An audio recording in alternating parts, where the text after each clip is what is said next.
গাজার শান্তি প্রস্তাব মেনে না নিলে হামাসের জন্য করুণ পরিণতি অপেক্ষা করছে বলে হুঁশিয়ারি দিয়েছেন প্রেসিডেন্ট ডোনাল্ড ট্রাম্প। মঙ্গলবার হোয়াইট হাউসে প্রাঙ্গণে তিনি সাংবাদিকদের জানান, বড়জোর 3 থেকে 4 দিন সময় পাবে সশস্ত্র সংগঠনটি প্রস্তাবটি বিবেচনার। কারণ এরই মধ্যে আরব বিশ্ব, মুসলিম শক্তিধর দেশগুলো এবং ইসরায়েলে 20 দফার শান্তি পরিকল্পনা মেনে নিয়েছে। এখন সবাই তাকিয়ে আছে হামাসের দিকে। প্রস্তাবটি প্রত্যাখ্যান করলে সংগঠনটিকে সমূলে নির্মূল করা হবে বলে সতর্ক করেছেন ট্রাম্প। এদিকে ট্রাম্পের বোর্ড অফ পিসে থাকা সাবেক ব্রিটিশ প্রধানমন্ত্রী টনি ব্লেয়ারকে কূটনীতিতে চরম ব্যর্থ হিসেবে উল্লেখ করেছেন বিশ্লেষকরা। ইসরায়েলি প্রধানমন্ত্রী বেঞ্জামিন নেতানিয়াহুর সঙ্গে হোয়াইট হাউসের যৌথ সংবাদ সম্মেলনে সোমবার মধ্যপ্রাচ্যের শান্তি প্রতিষ্ঠায় 20 দফা পরিকল্পনার ঘোষণা দিয়েছেন প্রেসিডেন্ট ডোনাল্ড ট্রাম্প। গাজায় অবিলম্বে যুদ্ধবিরতি, জিম্মি মুক্তি, প্যালেস্টিনিয়ান বন্দী মুক্তি, এছাড়া হামাসকে নিরস্ত্র করে ও গাজায় অস্থায়ী শাসন ব্যবস্থা প্রতিষ্ঠার এই পরিকল্পনার পুরো তদারকিতে থাকছে ট্রাম্পের নেতৃত্বে board of piece. How long do you plan to give Hamas to respond to the ceasefire proposal you've laid out? Well, we're going to do about 3 or 4 days. We'll see how it is. All of the Arab countries are signed up. The Muslim countries all signed up. মঙ্গলবার white house প্রাঙ্গণে প্রেসিডেন্টকে ঘিরে ধরেছিল সাংবাদিকরা। তিনি তাদের স্পষ্ট জানিয়ে দিয়েছেন, গাজা শান্তি প্রস্তাব মেনে না নিলে হামাসের জন্য করুণ পরিণতি অপেক্ষা করছে। তিনি জানিয়েছেন, বড়জোর 3 থেকে 4 দিন সময় পাবে সশস্ত্র সংগঠনটি প্রস্তাবটি বিবেচনার জন্য। Israel's all signed up. We're just waiting for Hamas, and Hamas is either going to be doing it or not, and if it's not, it's going to be a very sad end. কারণ এরই মধ্যে আরব বিশ্ব, মুসলিম শক্তিধর দেশগুলো এবং Israel 20 দফার শান্তি পরিকল্পনা মেনে নিয়েছে। এখন সবাই তাকিয়ে আছে হামাসের দিকে। প্রস্তাবটি প্রত্যাখ্যান করলে সংগঠনটিকে সমূলে নির্মূল করা হবে বলেও সতর্ক করেছেন Trump. We've killed about 25,000 Hamas, so certainly they paid a big price for October 7th. And this is a whole new group. You know, they come in and they come in and they keep coming. এদিকে ট্রাম্পের board of পিসে থাকা সাবেক British প্রধানমন্ত্রী Tony ব্লেয়ারকে কূটনীতিতে চরম ব্যর্থ হিসেবে উল্লেখ করেছেন বিশ্লেষকরা। তারা বলছেন, দীর্ঘদিন চেষ্টা করেও জাতিসংঘের বিশেষ দূত হিসেবে কোনো সফলতা পায়নি ব্লেয়ার। তাছাড়া প্যালেস্টিনিয়ানদের কাছেও বিশ্বাসযোগ্য নন Tony. Well, Blair was extremely ineffective for many years as the special envoy to the quartet, being the body that is the US, UN, EU and Russia that were meant to give a serious push to the peace process. অবরুদ্ধ উপত্যকা কিংবা অধিকৃত West ব্যাংকের বাসিন্দাদের কাছে Blair ভীষণ অপছন্দের একজন মানুষ। গণবিধ্বংসী অস্ত্র আছে এমন অভিযোগ তুলে বুশের সাথে ইরাক যুদ্ধ শুরু করায় তাকে দেখতে পারেন না মধ্যপ্রাচ্যের অধিকাংশ মানুষ। لما تريد إسرائيل والولايات المتحدة الأمريكية كما أنه مجرم حرب بدوره في الحرب ضد العراق. ওদিকে জিম্মি পরিবারের পাশাপাশি ইসরায়েলি সেনাদের পিতামাতাও তাদের সন্তানদের যুদ্ধক্ষেত্র থেকে ফিরিয়ে আনতে তেল আভিভে বিক্ষোভ করেছেন। With the mothers of the hostages, because the mothers of Israel are as one. We stand with them until everybody are at home. The soldiers, the civilians, everybody. We want to end this war. We want our children back home. অন্যদিকে হামাসের জবাবের অপেক্ষায় যখন আন্তর্জাতিক অঙ্গন, সে সময় ত্রাণবাহী জাহাজ ফ্লোটিলার বহর ছুটছে ক্ষুধার্ত ও অবরুদ্ধ উপত্যকার বাসিন্দাদের দিকে। প্রায় 50টি বেসামরিক জাহাজের সমন্বয়ে গঠিত এই বহর ইসরায়েলি নৌ ব্লকেট ভেঙে প্যালেস্টিনিয়ানদের মাঝে ত্রাণ পৌঁছে দেওয়ার বিষয়ে দৃঢ় প্রতিজ্ঞ। গাজায় যা হচ্ছে তা এখনই বন্ধ হতে হবে বলে মন্তব্য করেছেন জাতিসংঘের মহাসচিব অ্যান্টোনিও গুটেরেস। মহাসচিবের মুখপাত্র এবং তথ্য জনসংযোগ বিভাগের প্রধান মেলিসা ফ্লেমিংকে দেয়া এক সাক্ষাৎকারে এই কথা বলেন তিনি। গুটেরেস বলেন, তিনি মহাসচিব হওয়ার পর গাজার মতো এত ধ্বংস এবং এত মৃত্যু আগে কখনো দেখেননি। সাক্ষাৎকারে জলবায়ু পরিবর্তন, কৃত্রিম বুদ্ধিমত্তা এবং টেকসই উন্নয়ন লক্ষ্যমাত্রা প্রসঙ্গেও কথা বলেন জাতিসংঘ মহাসচিব। জাতিসংঘের সাধারণ পরিষদের ৮০তম অধিবেশনে বিশ্ব নেতাদের আলোচনায় সর্বাত্মক গুরুত্ব পায় গাজায় ইসরায়েলি বর্বরতা। এছাড়া প্যালেস্টাইনকে রাষ্ট্র হিসেবে স্বীকৃতির বিষয়টি নিয়েও চলে আলোচনা। এমন বাস্তবতায় সাক্ষাৎকারে সংস্থাটির মহাসচিব অ্যান্টোনিও গুটেরেস জানান, প্যালেস্টাইনকে বিশ্ব নেতাদের নিরঙ্কুশ স্বীকৃতির ফলে দ্বিরাষ্ট্র পদ্ধতি সমাধানের যুক্তি আরও জোরালো হয়েছে বলে মনে করেন তিনি। এ সময় যুদ্ধবিরতি, জিম্মিদের মুক্তি এবং প্রয়োজনীয় মানবিক সহায়তা দেওয়ার উপর জোর দেন জাতিসংঘ মহাসচিব। The carnage that is happening in Gaza has to end, that we need a ceasefire immediately. মহাসচিব বলেন, তিনি দায়িত্ব নেয় অনেক সংঘাতের সাক্ষী হলেও গাজায় এত মৃত্যু ও ধ্বংসযজ্ঞ আগে কখনো দেখেননি। এ সময় গুটেরেস বলেন, একবিংশ শতকে এসে গাজাবাসীকে নিজ ভূমি থেকে সরিয়ে এক রাষ্ট্র প্রতিষ্ঠার চিন্তা কোনোভাবেই মেনে নেওয়া যায় না। Many of them would be kicked out of their land. জলবায়ু সংকট মোকাবেলা সহ আন্তর্জাতিক পরিস্থিতি নিয়ে জাতিসংঘ বৈশ্বিক সংকটের মুখোমুখি পড়েছে বলে উল্লেখ করেছেন মহাসচিব। উন্নয়নশীল দেশগুলো বড় সংকটের মুখোমুখি পড়েছে বলে জানান তিনি। অনেক দেশ ঋণে ডুবে আছে এবং তাদের অর্থনীতি পুনর্গঠনের জন্য প্রয়োজনীয় অর্থায়ন পাওয়া যাচ্ছে না, ফলে বৈষম্য বাড়ছে বলেও দাবি করেন তিনি। Without access to concessional funding that they require to redress their economies. এসব সংকট কেউ একা সমাধান করতে পারবে না উল্লেখ করে বহুপাক্ষিক সহযোগিতা নিশ্চিত করার উপর গুরুত্ব আরোপ করেন জাতিসংঘের মহাসচিব। Essentially to come here and to reaffirm multilateralism, that we cannot solve all these problems alone. কৃত্রিম বুদ্ধিমত্তাকে ভবিষ্যতের সবচেয়ে বড় হুমকি আখ্যায়িত করে জাতিসংঘ মহাসচিব বলেন, এআই ব্যবহার করে মানবিক সিদ্ধান্ত গ্রহণের সক্ষমতা সংরক্ষণ করতে হবে। টেকসই উন্নয়ন লক্ষ্যমাত্রা পূরণে কৃত্রিম বুদ্ধিমত্তা যেন গুরুত্বপূর্ণ অবদান রাখতে পারে এবং ধনী গরিবের বৈষম্য সৃষ্টিতে যেন এর ব্যবহার না হয়, এসব বিষয়ে আরো সতর্ক থাকার আহ্বান জানান Antonio Guterres. We absolutely need to preserve human agency. গাজায় যুদ্ধবিরতি ও শান্তি পরিকল্পনায় প্রেসিডেন্ট ট্রাম্পের প্রস্তাব প্যালেস্টাইন ও ইসরায়েল জুড়ে মিশ্র প্রতিক্রিয়া সৃষ্টি করেছে। গাজার বাসিন্দারা ট্রাম্পের 20 দফাকে গাজা দখলের কৌশল বলে অভিহিত করেছে। তাদের অভিযোগ, পরিকল্পনায় গাজার বাসিন্দাদের শান্তি ও মুক্তির কথা স্পষ্টভাবে উল্লেখ করা হয়নি। এই পরিকল্পনা ট্রাম্প ও ইসরায়েলের পক্ষে গেছে। এখানে তাদের স্বার্থ রয়েছে। তারা গ্যাস সম্পদ দখল করতে চায়, এখানে রিসোর্ট বানাতে চায়। আমাদের পাশে কেউ নাই। পুরো বিশ্ব ইহুদিদের পক্ষে কাজ করছে।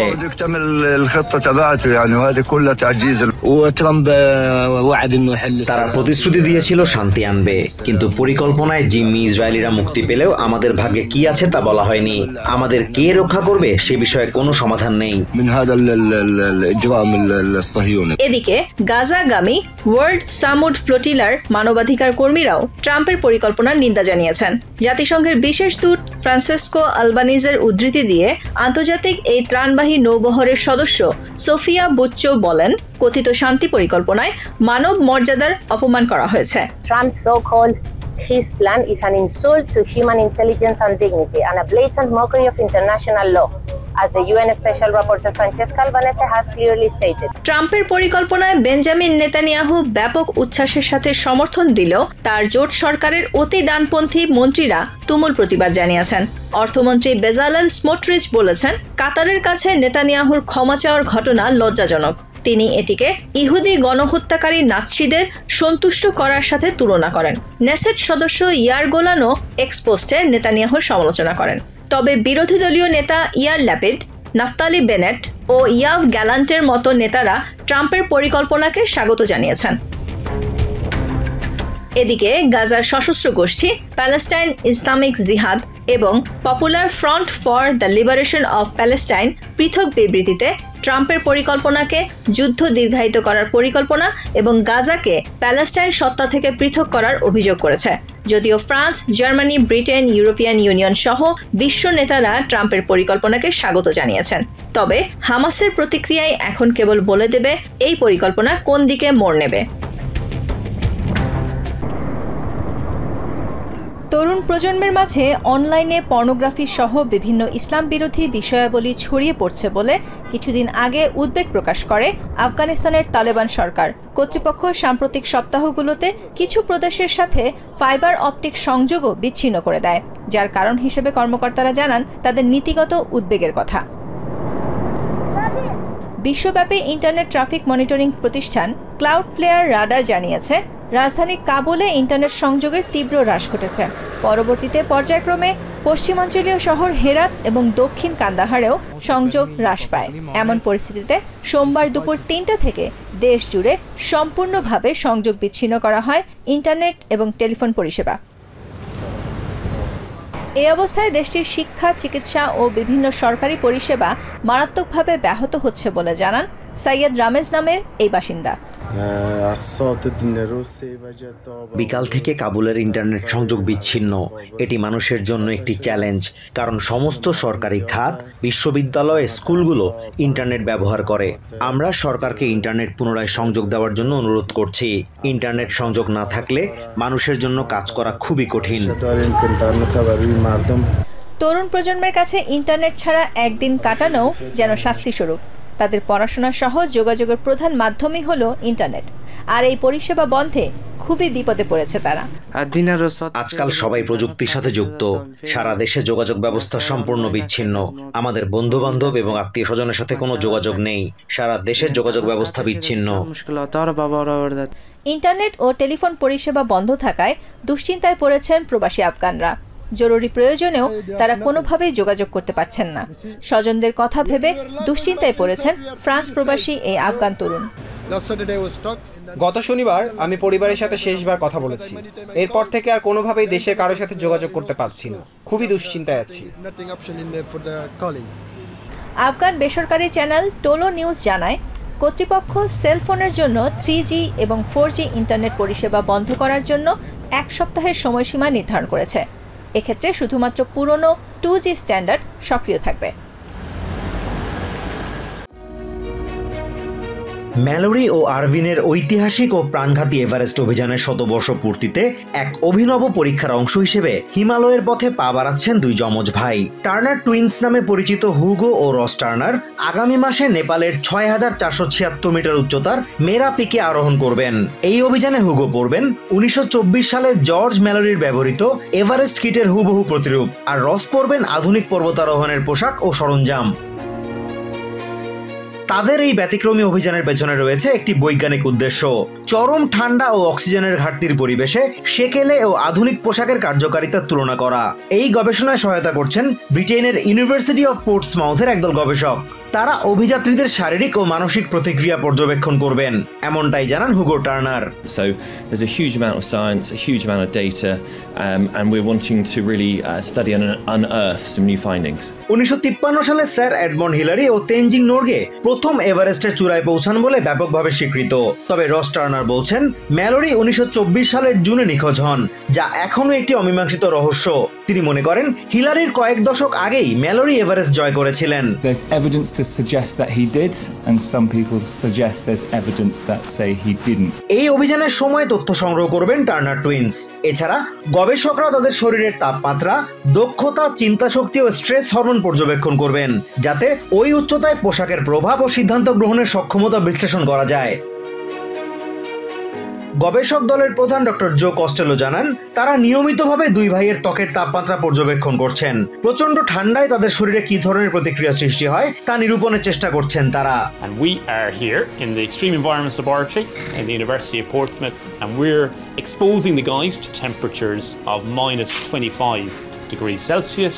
এই অভিযানে হুগো পরবেন হাতে সেলাই করা উলের, সিল্কের ও গ্যাবার্ডিনের স্তরযুক্ত পোশাক এবং ব্রিটিশ জুতা প্রস্তুতকারক ক্রকেট অ্যান্ড জোনসের তৈরি ম্যালোরির মতো চামড়ার বুট জুতা।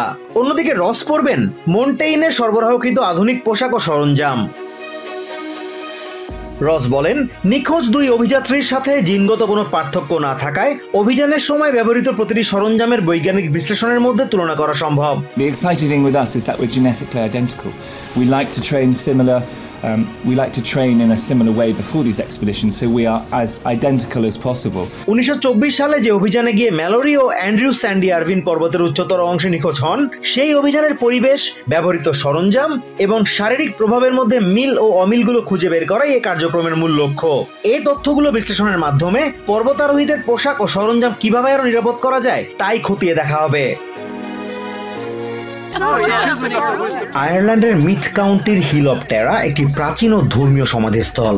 এখানেই প্রাচীনকালে রাজাদের অভিষেক অনুষ্ঠান হতো। এখান থেকে আয়ারল্যান্ডের বিভিন্ন জায়গায় যাওয়ার যে 5টি পথ চলে গেছে, তারই একটির ধারে নির্মিত এই খামারটিতে একজন কামার দর্শনার্থীদের কেল্টিক সংস্কৃতির সাথে হাতে কলমে পরিচয় করিয়ে দিচ্ছেন।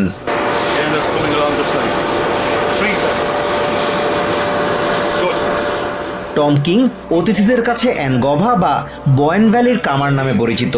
তিনি কোভিড-19 মহামারীর সময় 20 বছরের ডিজাইন ইঞ্জিনিয়ারিং পেশা ছেড়ে দিয়ে আয়ারল্যান্ডের 6000 বছর পুরনো জাতীয় স্মৃতিস্তম্ভের পেছনের গল্প তুলে ধরতে দর্শনার্থীদের হাতে কলমে অভিজ্ঞতা দেওয়ার উদ্যোগ নেন। ভেড়ার চামড়া, চামড়ার অ্যাপ্রন আর ঘন লাল দাড়ি পরেন কিং। পাশাপাশি অতিথিদেরও ঐতিহ্যবাহী পোশাক পরার, লোহা দিয়ে নানান জিনিসপত্র বানানোর কৌশল শেখার, আগুনের পাশে বসে পুরনো গল্প শোনার এবং ডাবলিনের উত্তর পশ্চিমে 25 মাইল দূরে টেরার পথে বনভ্রমণে অংশ নেওয়ার আমন্ত্রণ জানান। The visitors that come here can range from 3 years of age to 93 years of age.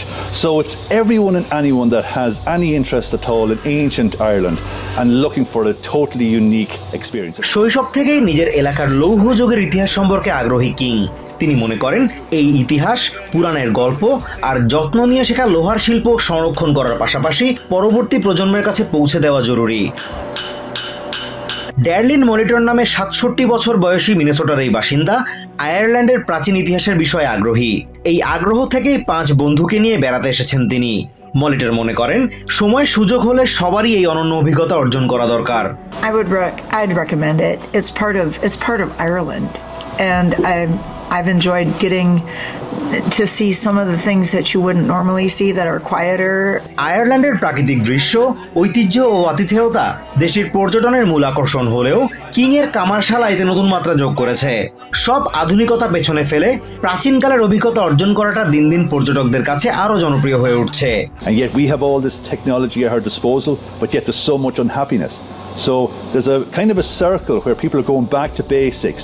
অতিথিদের শুধু হাতে কলমে অভিজ্ঞতা অর্জনের সুযোগ দিয়েই থেমে থাকেননি কিং। তাদেরকে আপ্যায়ন করতে রেখেছেন ঐতিহ্যবাহী সব খাবারের সুব্যবস্থাও। Michael, would you like to have some of this? Have a sit down. King এর এই ফার্ম হাউসের খবর ছড়িয়ে পড়ার পর থেকে সেখানে আসা পর্যটকের সংখ্যা দিন দিন বাড়ছে। তিনি জানান চলতি বছর এরই মধ্যে গত বছরের তুলনায় দ্বিগুণ সংখ্যক পর্যটককে অনন্য এই অভিজ্ঞতা নেওয়ার সুযোগ করে দিয়েছেন তিনি।